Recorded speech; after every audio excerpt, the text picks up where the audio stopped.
Hello दोस्तों। आज के वीडियो का टॉपिक है मैकमर्डो वैलीज, दुनिया का सबसे ड्राइएस्ट प्लेस। पिछले 2 मिलियन ईयर्स से यहाँ कोई रेनफॉल नहीं हुआ है। Can you believe this? लेकिन ये कोई हैरान होने वाली बात नहीं है, क्योंकि इसके पीछे कुछ स्पेसिफिक रीजंस है। इस वीडियो में आप जानेंगे दुनिया का सबसे सूखा वैलीज के बारे में।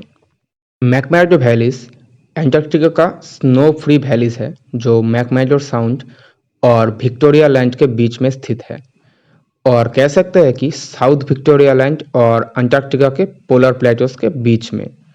अब ये मैकमर्डो साउंड और विक्टोरिया वैलीज है क्या? पहले जान लेते हैं कि मैकमर्डो साउंड्स क्या है। आप इस मैप में देख सकते हैं कि रोज सी के नीचे मैकमर्डो साउंड स्थित है। साउंड का मतलब है समुंदर का कोई नैरो पार्ट जो कि तीनों साइड से लैंड से कवर हो, या फिर हम ये कह सकते हैं कि साउंड एक नैरो वाटर बॉडी है जो कि समुंदर के साथ जाके मिलता है। इस मैप में आप देख सकते हैं कि इस वाटर बॉडी के तीनों तरफ लैंड मास है और एक तरफ वो समुंदर से मिल रहा है। Next, Victoria land. हम इस मैप में देख सकते हैं कि ट्रांस अंटार्कटिक माउंटेन रेंज के ईस्ट में विक्टोरिया लैंड मौजूद है। इस वाले मैप में आप देख सकते हैं कि विक्टोरिया लैंड असल में प्लेटोस एंड माउंटेन से कवर है। वीडियो पॉज करके आप ये मैप देख लो।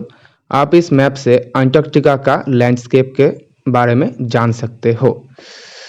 लेफ्ट में जो स्केल है वो स्केल एल्टीट्यूड शो कर रहा है। जो places light green and dark green से इंडिकेट किया गया है वो 5000 फीट तक ऊंचा है on average. Now talk about the discovery of McMurdo valleys.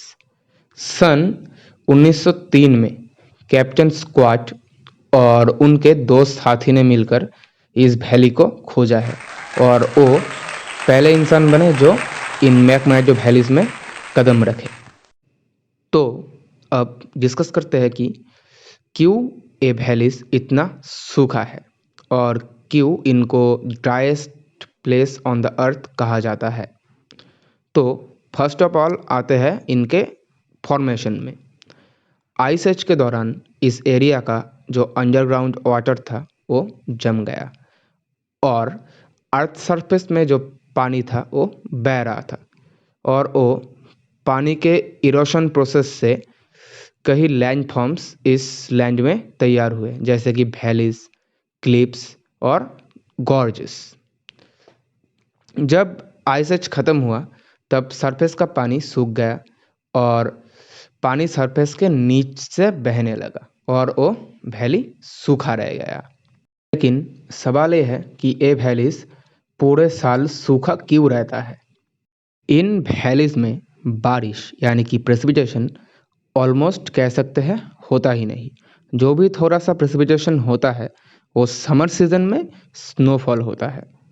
बहुत ज़्यादा ठंड और हाई प्रेशर के वजह से क्लाउड में रेनड्रॉप की जगह आइस क्रिस्टल्स फॉर्म होते हैं, लेकिन ये स्नोफॉल भी सरफेस तक पहुंचने से पहले ही 320 किलोमीटर पर आवर के स्पीड से बह रहा कोल्ड कैटाबेटिक विंड के वजह से दूर चले जाते हैं। ये कैटाबेटिक विंड इस एरिया के माउंटेन के ऊपर से नीचे तक ब्लो होता है। बहुत ज़्यादा डेंस और भारी होने के वजह से ये विंड तेज़ी से नीचे आ जाता है। अंटार्कटिका अर्थ का साउथ पोल में स्थित है, और हम जानते हैं कि अर्थ के दोनों पोल्स में पूरे साल तक सनरेज कम पहुंचता है, यानी कि यहाँ का टेम्परेचर बहुत ज़्यादा कम होता है। एटमॉस्फेयर बहुत ज़्यादा कोल्ड होने की वजह से यहाँ का विंड बहुत ड्राई होता है, यानी कि विंड में वाटर वेपर ऑलमोस्ट होता ही नहीं है। अब मन में ये सवाल आता है कि अंटार्कटिका तो चारों तरफ से साउदर्न ओशन से घिरा हुआ है, फिर भी क्यों वहाँ के विंड में वाटर वेपर ऑलमोस्ट ज़ीरो है। इसका रीज़न है दोनों पोल्स में 6 महीने के बाद सीज़न चेंज होता है।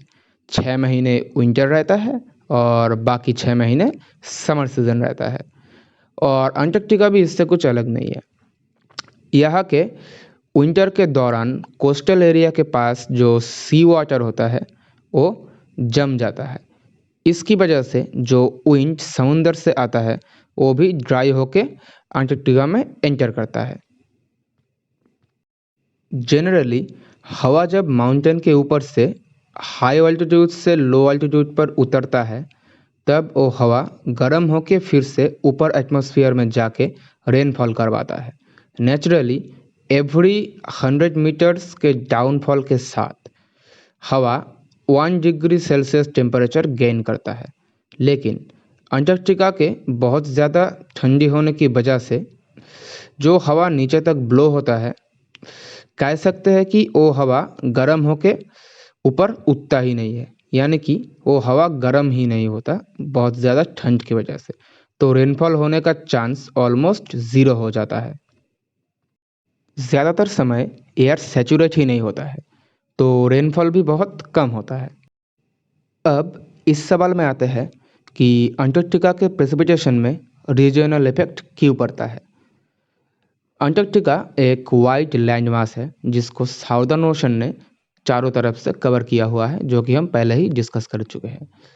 समुंदर के ऊपर से जब हवा ब्लो होता है तब समुंदर से वाटर वेपर कलेक्ट करता है। जब वो हवा लैंड मास में एंटर करता है तब हायर ऑल्टीट्यूड पे पहुंच के बारिश करवाता है। ये सिचुएशन तभी प्रैक्टिकल है जब लैंड सरफेस का टेम्परेचर बहुत ज़्यादा कम ना हो। अगर टेम्परेचर कम हुआ तब हवा फिर से ठंडी और डेंस हो जाएगा और हायर ऑल्टीट्यूड में एंटर नहीं कर सकेगा और प्रेसिपिटेशन भी नहीं होगा। अंटार्कटिका के कोस्टल एरिया में कंपैरेटिवली ज़्यादा प्रेसिपिटेशन होता है क्योंकि वाटर वेपर से भरा हुआ विंड जब अंटार्कटिका में एंटर करता है तब सबसे पहले कोस्टल एरिया को हीट करता है।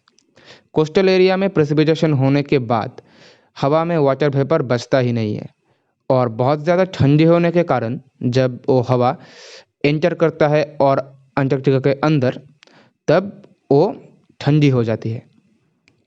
बहुत ज़्यादा ठंडा हो जाने के वजह से हवा का मॉइस्चर ऑलमोस्ट ज़ीरो हो जाता है और प्रेसिपिटेशन का चांस भी ऑलमोस्ट ना के बराबर हो जाता है। इन्हीं सब कारण की वजह से अंटार्कटिका का जो मैकमर्डो वैली है वो दुनिया का सबसे ड्राइएस्ट प्लेस माना जाता है।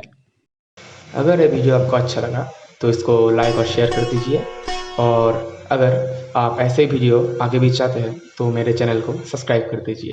Thank you.